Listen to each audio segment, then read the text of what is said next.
Hey guys, welcome to episode 2 of MC Squared Whiskey. I'm Marty, And I'm Rob. and here we are once again to bring you a night full of entertainment. So, with that being said, how you doing, man? I'm doing okay, Marty. How about yourself? Man, just the usual. Everybody likes to hear it, so I'm gonna say it. I'm so good, I gotta sit on my hands so I don't wave at everybody. Right. I just So don't bother. Hi, everybody. How you just, doing? he just waves, man. It's okay. Awesome. We'll give people time to roll in. Like I said, we're starting at 7, and yeah, man, awesome. We got people jumping in the chat, guys. Be sure you comment, let us know you're here. Let's see. Awesome. Good deal. Everything looks good, sounds good. So, man, let's just get it started. Sure. Basically, uh, you made a trip this past Friday. Let's I talk a did. little bit about that. Down to good old North Carolina in the greater Raleigh area and Cary. Did some hunting in the controlled stores in North Carolina. Found a couple things. Passed on a couple things. Ate a subpar burger. Yeah, God, that was Don't terrible. they know how to cook burgers in the South, man? Dude, I had the grilled wings this time. Yeah. It's same Horrible. place. Yeah, horrible. Yeah. Not good. So anyway, if you guys didn't know, Marty and I hooked up for, I don't know, about 8 hours over the weekend. I was in the car for 17 and slept for 8 and hung out with Marty for about 8. And we did a little hunting, little drinking, worked on the show a little bit. I had a good time in the short time I was there. Yeah. Next time we'll have to make it a little bit longer, that's for sure. But what struck me, Marty, is there was a decent amount of picks on the shelf down there compared to here. I mean, you might see 5 picks total in Pennsylvania during the year, unless I'm not paying attention. But that was surprising to me.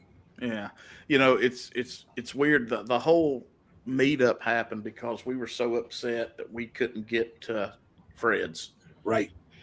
And then I had this housing thing happen, and Rob's like, "Well, shit, man, let's just get together."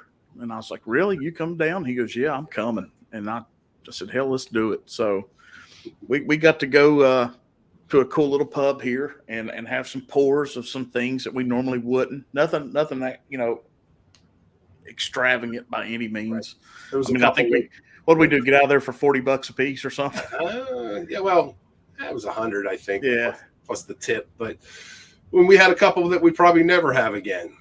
That's true. I forget what that one was. That 84 proofer. We forgot to ask what the proof was, and it was definitely a thumbs down. Yeah, that was the last one we had. Huh? Yeah, but hey, now we know. I don't even remember the name of it, or I would tell you all what it was, so you never, ever. But we had the Greenbrier from Tennessee. That Tennessee Greenbrier, yeah, it was okay. Good. It was young.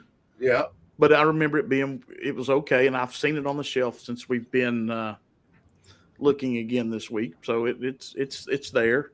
So we did that, and then we came back here to my campsite, and then we really started diving in. I just kept forcing stuff on Rob, like, okay, I want you to try this, I want you to try that, and And don't let him fool you, everybody. He was trying to keep me on the middle shelf, but I'm a little bit bougie, so I went straight to the high dollar stuff. I wasn't fooling around. Yeah, there was no messing around. So he made me sleep out on the stoop because I started drinking out of the bottles. That was uncalled for, and I do apologize for doing that, Marty. Did you really? No. I was like, oh shit, I may need to go get my wet wipes and start wiping some of these heads off these things. Maybe next time when just don't tell me make myself at home. That's all. Yeah, that's all that matters. But we had a great time. We picked up. We'll talk about it here in a little bit. We picked up one of the same bottles. It's in the logo there, in the thumbnail, the Elisha Craig Private Barrel, single barrel, a 94 proof, and we've got our takes on it. We'll talk about that later in the show. But yeah, we had a great time. It was too short, of course, as usual, like any other meetup. But we got to jump on. I think Burbin went live. We jumped on with him for about 30 minutes. What I remember of it. Yeah. I apologize, Ben, if I ruined your stream. Yeah. I was in I was in a few pours at that point. Yeah. Yeah. So we definitely tore that up. And then we did, we were both on Livewire Sunday for a little bit. That was fun. Thanks to Mike and Adam for that blind, and thanks to DMC Prescription Bourbon for participating. That was the toughest blind I've ever done, no doubt.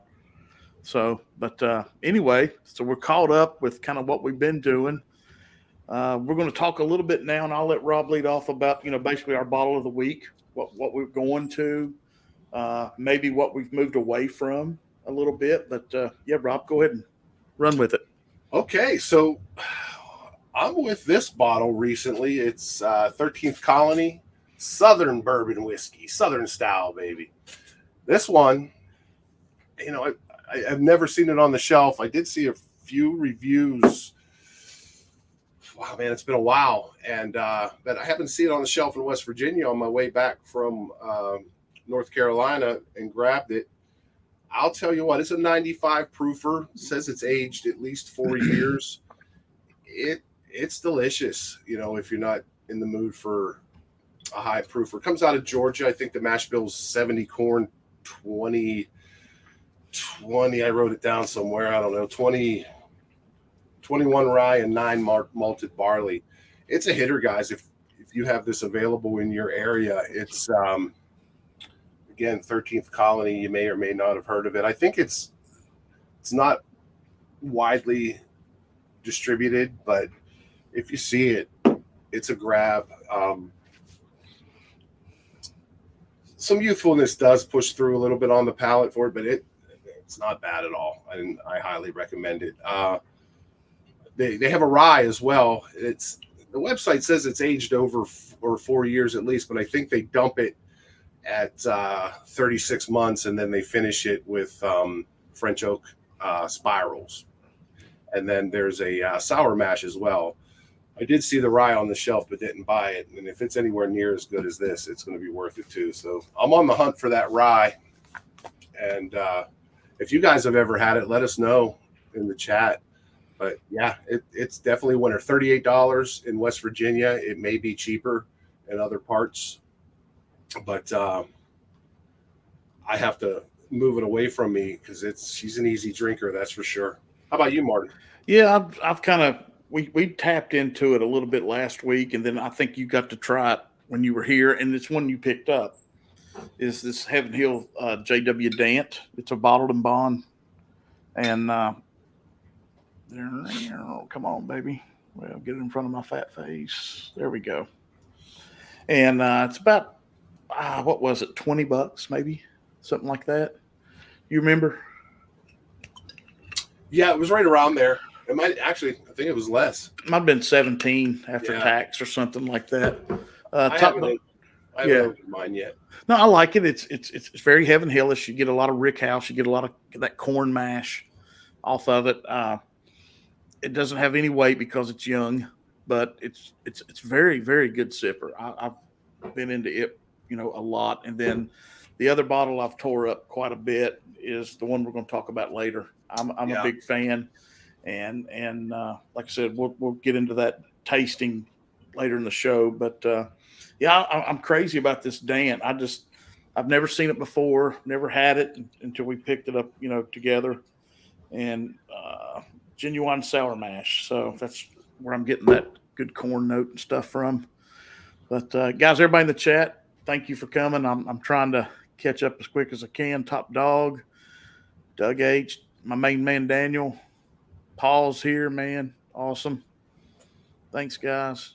Top Dog said I passed on 13 Colony, but maybe because of the shape of the bottle. Yeah, that pot still, we know where that goes. Yeah, well, when it's done, I'm going to peel the label off and find me a birthday bourbon and stick it on there and act like I can find that. I didn't even go that route. That's exactly the route we should have went because you like it. We'll just call it your birthday bourbon. Right, exactly. But I think what we both are drinking right now is good. And one of the things that me and Rob really focus on is affordability. And both of these definitely fall in that category, don't you think? Absolutely, Marty. And, like we've been discussing. Yeah, well, will I pay $150 or $200 for a bottle in the future? Yes, but it's going to have to be something special and something that I know about. I have too many bottles sitting here that are mediocre at best for well north of $100, and I'm just starting to get into the lane where I don't care who else has it unless I taste it and know a little bit about it. I'm not paying that kind of money anymore, and I'm just as satisfied with my 30, 40, and $50 bottles as I am with a lot of my very expensive bottles. Now, don't get me wrong. I understand there's some hitters out there that are coming, they command a high dollar, and I certainly understand that. And I just find myself thinking, when I spend $300 or $400 at a liquor store in a day, what else could that money go to? Can I turn that money into more money down the line by investing it? Can I do a home improvement? Can I do this? And I'm tired of feeling like that. And I have enough whiskey here in front of me right now that I'm never going to drink in a lifetime. It's fun to share it with friends. Friends are only here so often.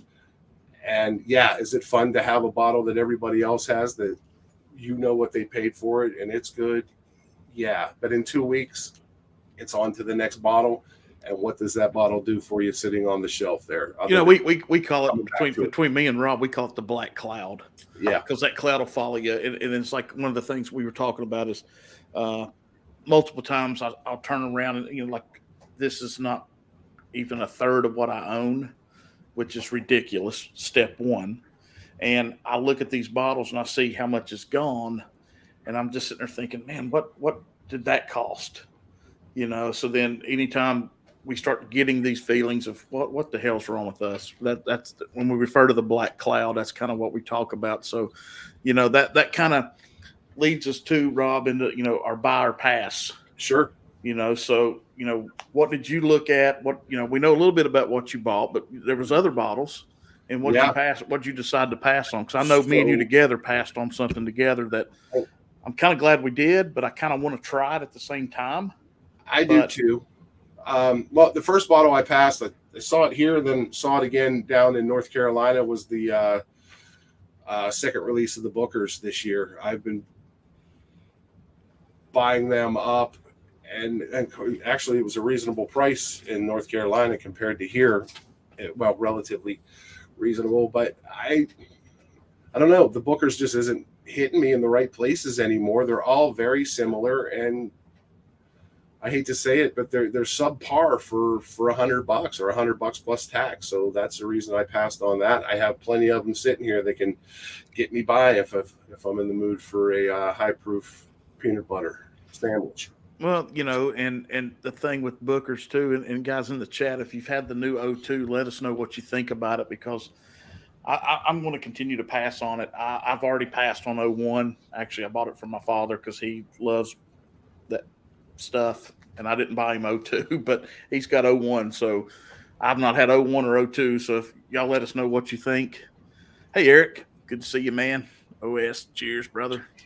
There's Fast Freddy. But yeah, source maker non-existent in Canada. Gotcha.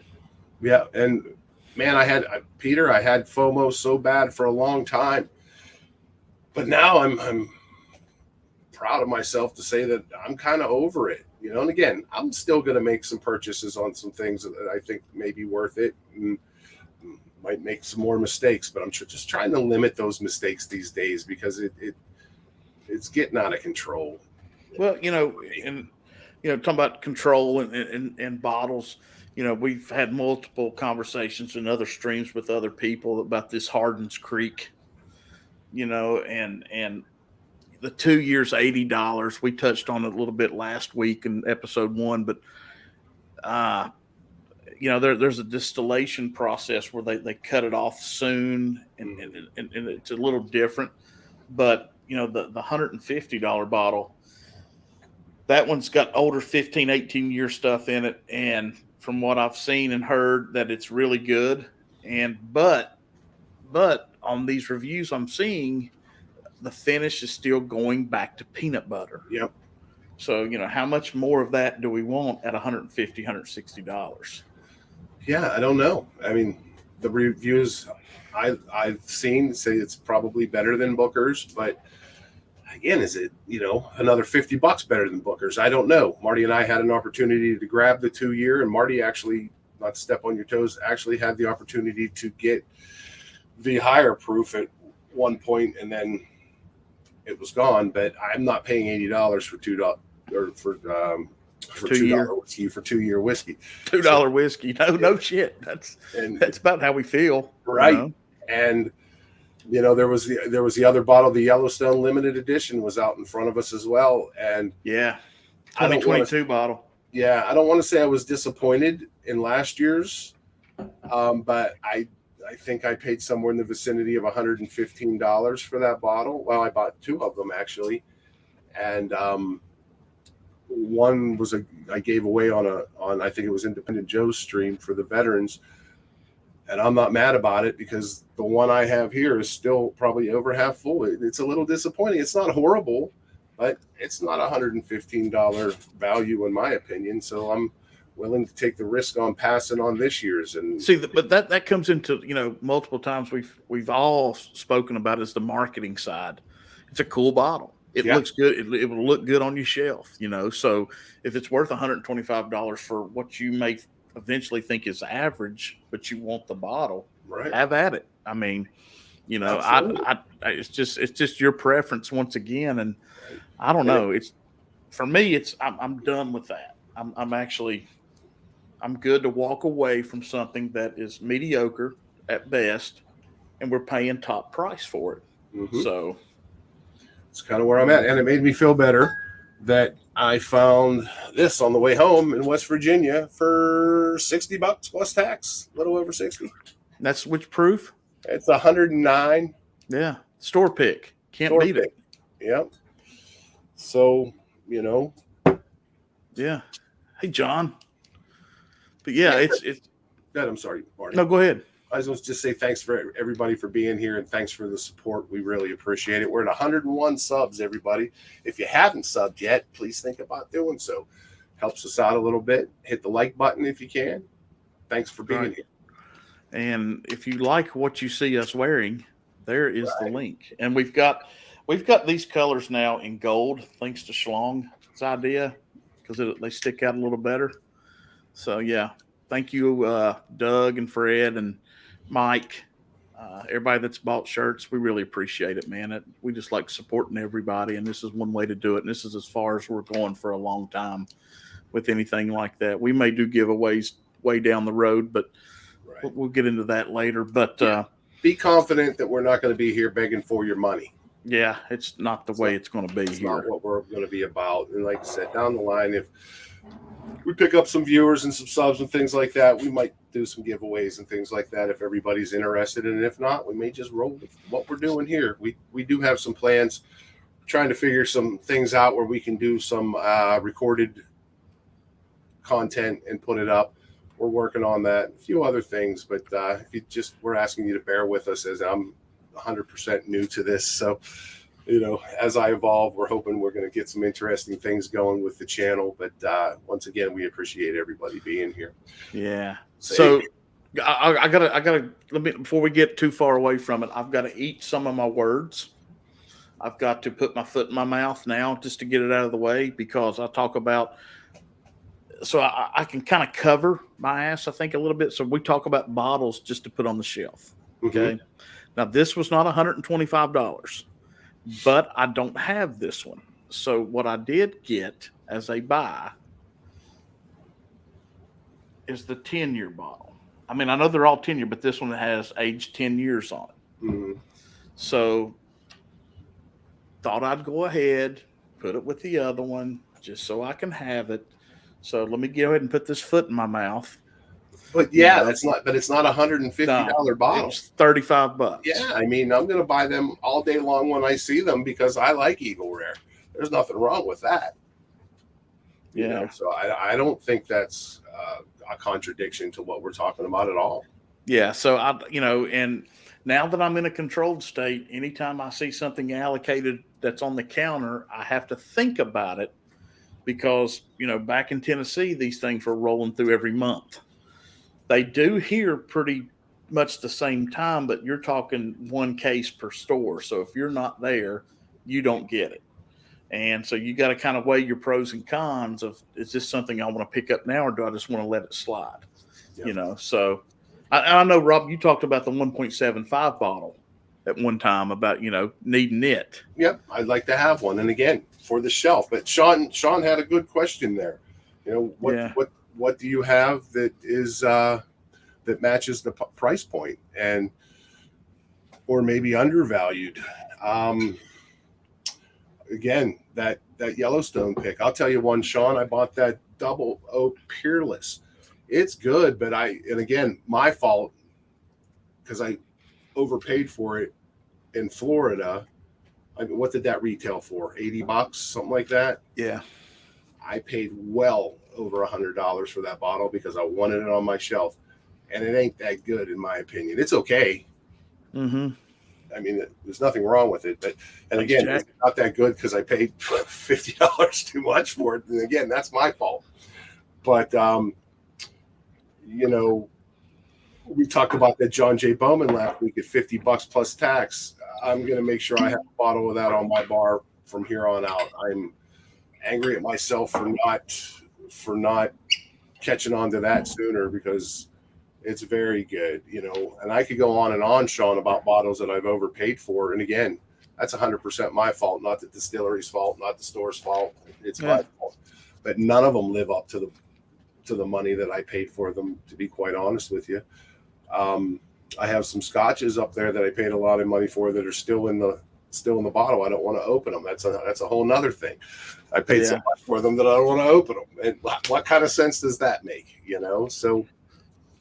Well, I think our game plan there, Rob, as we talked about, 4 or 5 years down the road, right?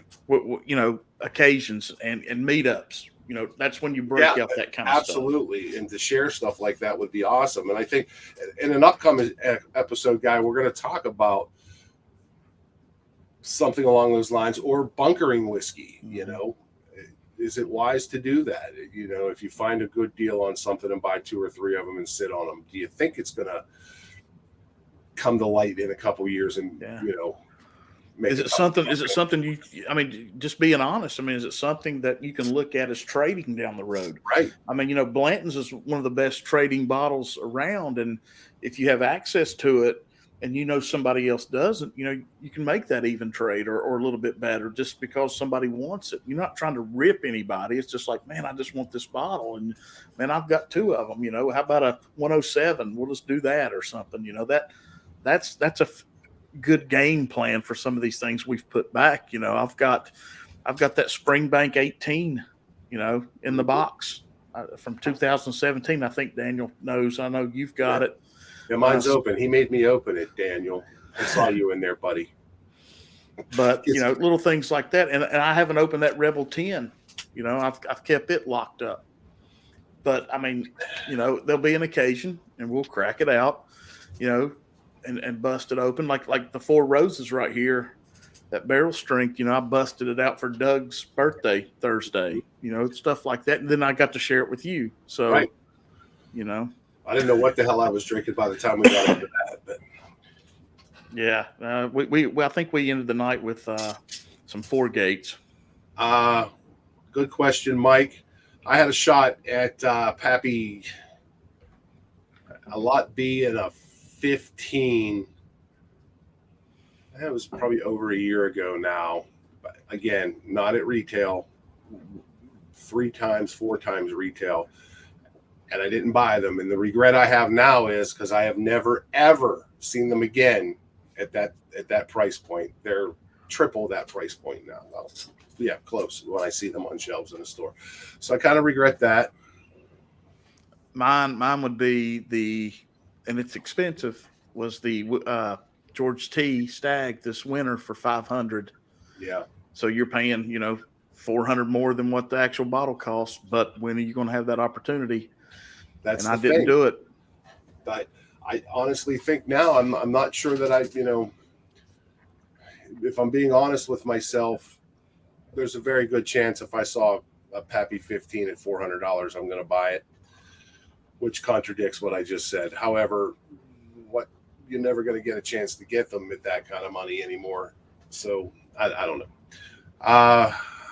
Another regret, I'm kind of regretting I've bought the last 3 Ardbeg committee bottles sitting here unopened. And as I learn more about Scotch and learn to trust people in the Scotch community, I'm thinking I got them at retail. I mean, I didn't overpay for them, but technically I didn't overpay for them, but now I'm starting to hear that Ardbeg is slipping, according to folks that have had Ardbeg in the past or for the last several years. So that might be a regret. And now I don't know what to do with them other than they look pretty good on my shelf. So let me cover my ass. DC said I'd buy it. Mike Stahl said I would have bought that, but it's not like I didn't buy anything. I came out of there with a lot of stuff. It was basically I didn't have the extra money that I could have rounded it up. Right, and I benefited from that as well. And thanks Daniel. So it was not, it wasn't a wasted trip. Heaven Hill 17 for 300. Yeah. That's one you're not going to see again. No. So I'd say, hazardous waste disposal site here. And I can give you the address to get rid of that spray paint properly. I'll buy a second bottle of something, but I never bunker anything. That's a good point, Top Dog. Yeah. And again, at this point, for the standard shelfers and things like that, is there anything worth bunkering? So everything that you're bunkering, is it worth it? To buy 2 or 3, if you're paying over for them. So that's the other thing. That's something. Getting back to that Booker's that I passed on. We're passing on them now. What happens in 5 years when everybody's saying, "Oh, this 2022-02 batch was the best one," and it shoots up to $800 or $900? Is that possible? I don't know, but I wonder as time goes by. I know whiskey was better long ago. Yeah. Well, I mean, the age, we all know the deal. The age of the oak that they were cutting was older than what they're doing now. Sure. Because of supply and demand. So, we had older barrels. That's why those Elijah Craig, old bottle are so good, man. They're so good. Yeah, but I have you ever seen any of those in the wild? Never. No. I don't think I have ever. That's exactly right. There's a lot of truth in that. It's very true. I have quite a few of the 2020 releases of the Elijah Craig Barrel Proof Bunkered. Worth it. Yeah, I mean, it's up to you. It's how much you are going to spend, how much you want to open, how much are you drinking. But even as the price shoots up, I know I never sell a bottle that I have. Yep. That's all. Yeah, I know that for a fact. Cheers, buddy. Right. And I always think, since we're getting into the bunkering, we were saving it for a next episode, but we can talk about it. I think too, at my age, okay, so I find an old Master's Keep or, something like that, and I throw it in the cupboard for 10 years. Am I even going to be drinking in 10 years? Am I going to be you're 68 now, so right. 10 years, 20 years, I mean, you'll be shot. So that's the other thing, and that goes back to what Mike Stahl said. So, yeah, I can dig that for sure. Mine's a lot of Staggies. Yeah, mine's some Staggies, that's for sure. All right, Peter, I'll post my address. No, right. I think it's awesome. Yeah, those are just so good, no doubt. But anyway, Rob, let's get into this Elijah Craig single barrel private barrel. Okay, I could use a drink after all this jawing. So basically what this is a North Carolina because I guess it's only available here, but this is a private barrel Master Distiller's pick. Floor 4, Rickhouse Tea, 10-year. So if I get that baby, there you go. And as you can see, you're going to see two different probably opinions here on this one. I'm crazy about it, and Rob's been into it maybe 2 times now. Yeah, 2 or 3. So my bunker's basically 9 bottles in the back cabinet. See, that's perfect. You know, My Greg bunker's mine's in my mind. Okay, I'm not going to open that one. I'm not gonna... Yeah, yeah, Greg, God, that's the truth. Smash that like. Thank you, buddy. Guys, appreciate it. But anyway, this bottle, typical Heaven Hill. I think on the nose it's sweeter than the average 94. I'll go and talk about it. Then I want Rob to do his thing. But I think right on the nose. If I poured this in a blind, you'd know it's Heaven Hill, of course, up front. You definitely get that corn note. You get that sweet. I think there's more barrel on this than normal, and maybe that's what puts me over. There's not a lot of fruit to it, in my opinion. That might have a little bit of that popsicle stick wood. If you chewed on a piece of popsicle stick, maybe now. I don't know, Rob.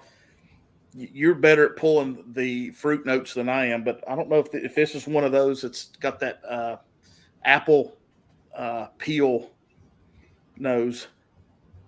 It's definitely got a little bit of apple notes to it, but like red apple, more red fruit than like green or anything like that. Do you think it smells young? Because it's 10 years. I mean, but it still can. I think it comes off young all the way around. See, I think that's where that barrel. I think that barrel's what makes me understand it's 10 years. Yeah, I mean, I do get some barrel, but it. Let me just say this: the first couple of times I went to it, it was falling short for me, and yeah, I had to put the damn thing back on the shelf, or I was going to really crush it. It has come around a little bit more in its defense. But when I first opened that bottle, I was getting, I wouldn't say a substantial amount, but a moderate amount of minerality on it, which is very odd for Elijah Craig. Typically, first thing that hits me on Elijah Craig is wet grass or hay, especially on the younger stuff. And I was getting it on the palate as well, and it was a fresh, off the fresh crack. But now that has subsided, and it wasn't anywhere like a Dickel or anything like that, but it was there. But now that seems to have subsided. And again, at 94 proof, I find it to hit with some good your usual suspects with bourbon notes, but it disappears very quickly. And again, 94 proof, I understand that. But I think it's all front end. I think it has a nice oily base. I think on the palate, I think it sits there nicely up front, and then you start to get that apple, and then that barrel. But you're right, the finish is. Yeah, it's gone. Like I barely get a mid palate on this. It kind of hits the side of my tongue a little bit, and it's gone. But again, $36 out the door with tax was this bottle, Marty? Something like that. Yeah, you're right. It's all mid palate. It is. It's a nice, easy sipper. I'll be honest with you, it doesn't hold a candle to this, in my opinion. Right. And that proof is similar, right? 95. Yeah. And this, I mean, the finish isn't, a year long on that 13th colony, but it's there, man, and it's pretty good. But anyway, nothing wrong with this. I just think it fell a little short. I will say this in its defense, it does beat this store pick that I have. It's better than that, but I've had store picks in this proof that have shined over that. Are those both single barrel picks? Mm-hmm. It's kind of weird. Look, it almost looks like the labels are in two different spots. Well, no, this one's a store pick. This is the private barrel. Oh, it's got another line in the label. Yeah. That's right. That's right. They put the store name on the second line. Again, overall, I like it, but it wasn't. I don't think I like it as much as you do. Yeah, I love it, and I've been doing my damnedest not to go back and buy another one. So, well, hell, if you like it at that price point, there's nothing wrong with that. Well, but it's like it's your money, so it's easy for me to say. Yeah, you go spend it for me. But it's like we talked about, multiple thousands of times is what's coming out next week, right? So, right. And hell, it's Tuesday, and I haven't been in a liquor store since Saturday. So let me ask y'all this in the chat, because me and Rob's kind of made up our mind a little bit. What is the limit you would pay for a Russell's 13? Let us know in the chat, because we're kind of on the fence on this one. We're in the same boat, I think, on money price point, but you can only buy one.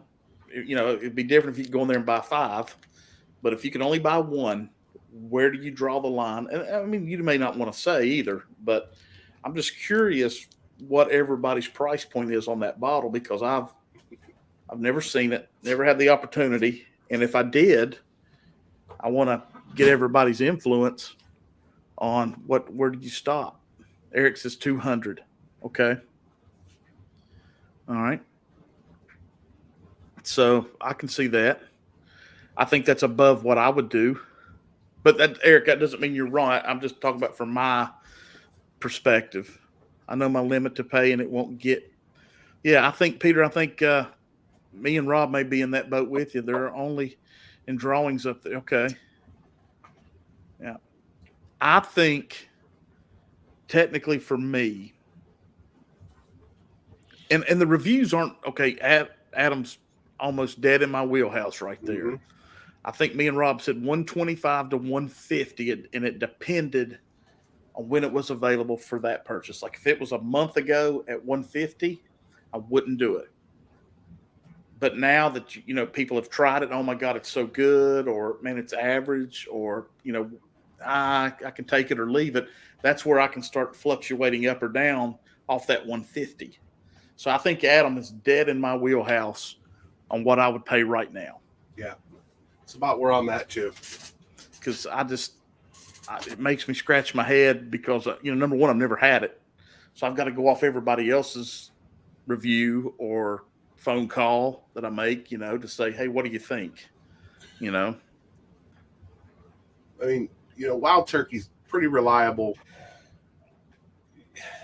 Chances are you're not going to hate it even at 125. But, I recently, it's been a few months now, the first time I had a Russell's Pick, thanks to Greg McDonald, mm-hmm. and I love that bottle. I'm okay with that one. If I could get a Russell's Pick every couple of months, I'd be thrilled to death, and I don't know that I would pay more than retail for the 13th. For the 13 if I saw it. What the hell's even the retail on it? 80? 80. I could be wrong. I mean, I don't know. Hell, how would we know? I've never seen it. It does hit Pennsylvania, but it is all the Hawks know when it's coming to the stores, so they get their crews together and all line up at the stores, and it's gone in 2 minutes. Yeah, no, it's history. It's not even a. And I don't wait in line for whiskey. Nah. You see me waiting in line for whiskey, just put me out of my misery, because I'm not doing it, especially in January and February. Not that there's anything wrong with that. I know people have good conversations, meet people, and kind of have a good time doing it. I'm just not that guy. Well, our good times and our friends are here, so we don't need to sit in a line to, do it. I'm getting a lot of earthy now, Rob, on this. Maybe I put it in the front seat way too fast. Yeah, that minerality is starting to creep back into me. What's up, Richie? Yeah, I don't know, man. I don't know why I'm getting that, but it's there. Now the 11-year I've got, I let you try it that night. Yeah. And I think you were with me on, it was nothing but a hayfield, mowed grass, earthy disaster. Yeah, which is odd because I have an 11-year 120. I think it's 128.1. Yeah. It's outstanding. In fact, it is probably in my top 20 favorites of everything I have sitting here. It's pretty good. And I was going back and forth with that one, and then went back to a B522, and I think I pulled an A121 out, and both of them were giving me those earthy, barnyard, grassy hay notes, which I don't really typically get a lot of that on the barrel proofs. But after coming back from that one, I wish I'd have bought 2 of those. Yeah, good. The next note we're going to get, fresh cow shit or something. It's just, but that, then I went back and I looked. I told you I had one bunkered, and I wasn't sure what it was. It's a 9-year. So it's not. I only have one of those, and I've never opened it. So I may, once I get moved, I may revisit all 3 again. Yeah, and then we do it that way, because I think that's a good way to do it, because these bottles, like we said, guys, are inexpensive. They're $36 to $40. Right, and I'm willing to take a chance on them every single time. Yeah, I think it's worth it to give it a go for sure. Thanks, Greg. I appreciate that, buddy. There you go. Yeah, Richie Z, thanks for popping in, man. It's good to see you, man. Thank you for everything you do for everybody. You're a damn legend, dude. Thank you. It means a lot. But I don't know, man. It's just, so I had a 9-year cast, a 9-year foolproof or barrel proof. It was good, but it wasn't stellar. Really? Nowhere near as good as that 11-year I have. Wow. Huh. That's interesting. I mean, I went outside. I don't know what night it was. Saturday night. Saturday night after you left and I got home. I took the Mellicorn. I took this private barrel. I took the Dant. I took those Heaven Hills outside. And they were all okay. Of course, Mellicorn was dead ass last. But the Dant beside this Elijah Craig, I mean, it was still the Elijah Craig for me, but the Dant was still really damn good for $17. It cracks me up how much some of these cheaper whiskeys I really like,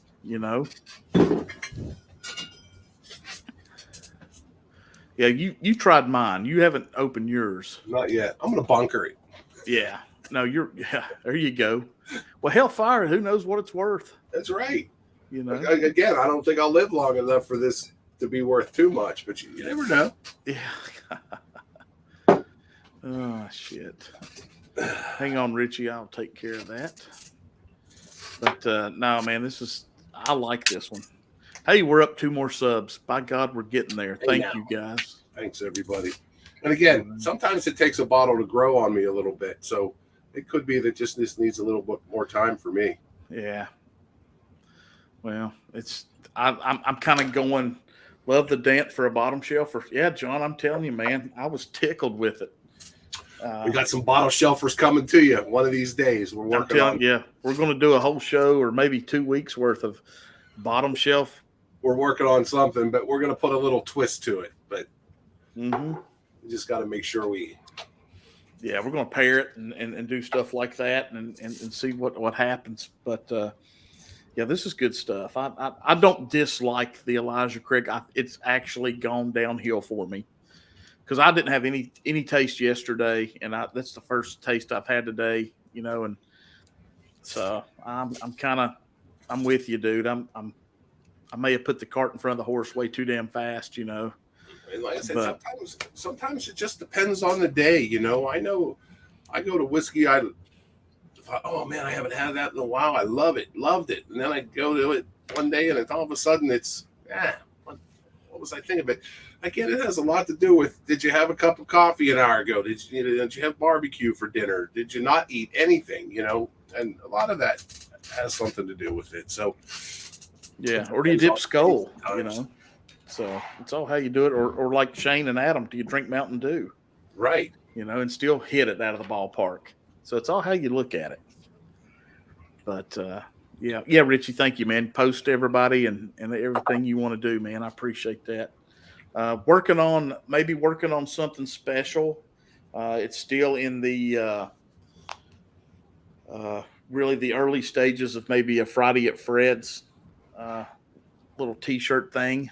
So working with those guys, it may work out, it may not. We'll see what happens. A lot of input coming in there, so I'll keep everybody posted on that. That's going to be a lot of fun. And I've been working on it all day today, and it's been a whole lot of fun for me. So they're going to turn out pretty damn cool, I think. But yeah, Marty sent me the picture. I said, "Did you ask them if you could do that?" yeah. I'm working on it. So yeah, they got a kick out of it, I think. So we'll get those guys some support and all that good stuff. But just a quick update, guys, for MC Squared Whiskey. We may be taking a couple weeks off. We may do some content, or I may go live, or Rob may go live either next Tuesday or the next. I've got to be out of here and in my new place by the 25th. So I've got to break stuff down. I've got to get a new setup and all that, and that takes a little bit of time. But yeah, I'll be posting notes on YouTube, just the messages with our thumbnail, letting you know how we're doing. And of course, I may still get some Whiskey Nose stuff out. And I can update everybody there too. I don't know if I may still be able to do Welcome to the Weekend this Friday. So, like I said, I'll know a little bit more come Friday. But anyway, first of all, Rob, I want to thank you for coming down here during a hard week for me and hanging out and drinking with me, man. And hey, Dano. But yeah, man, it was a lot of fun. I'm sorry it was so damn short and you had to get back and we had to find a place to live. Literally, that's the damn reason. I didn't get him to stay all weekend, and Greg had stuff going on, or would have done a little show there. But there's still nothing but time, so we've got time to get back and do those things. But thank you and Jenny for having me. I had a great time. Man. She thought you were going to be here all weekend. So when we got up Saturday, I said, "Yeah, Rob left about probably 6:30," and she goes, "Oh God," she goes, "I am a terrible host," and I said, "Yeah, you are." Well, she was tired. She wasn't feeling great, and she's got all this moving and housing on her mind. I don't blame her one bit. But and plus, people like me in little doses anyway, Marty. So she's just fine. Speaking of that. Yeah, little doses is a lot. So I'm just kidding, man. But guys, we've been about 48, 49 minutes, and we were going to try to go 45 tonight. Rob's got work stuff. He's back to work this week, and it sucks. And but anyway, guys, I will keep you all posted. Thank you so much for coming and joining in on episode 2 of MC Squared Whiskey. I will keep you posted, like I said, because we love doing this, and it's just going to be what you see, straight up, no BS. We call each other out. We're just going to have a good time. We're going to keep these segments going the best we can, and everything like that. So, but Rob, you got anything you want to throw in? That's it. Just once again, thank you, everybody. Thanks for the support. Hey, if you're liking the Scotch, head over to Malt Muser. He'll be going here pretty soon. And then 1090 around 9 o'clock, guys. So make sure you're checking them out. Yeah. Thanks so much. Yeah, guys, check out our shirts at the bottom. The link's posted in the description. Let us know what you think. I think the really good ones are at the bottom of the page where we got the gold lettering. It sticks out better. So, yeah, scroll down and be sure you get your flip-flops and your sports training bra while you're there. Right. I got mine. Yeah. So, all right, guys. Thanks for watching. Cheers, everybody. And we will see you as soon as I can get my ass set up. Thanks, everybody.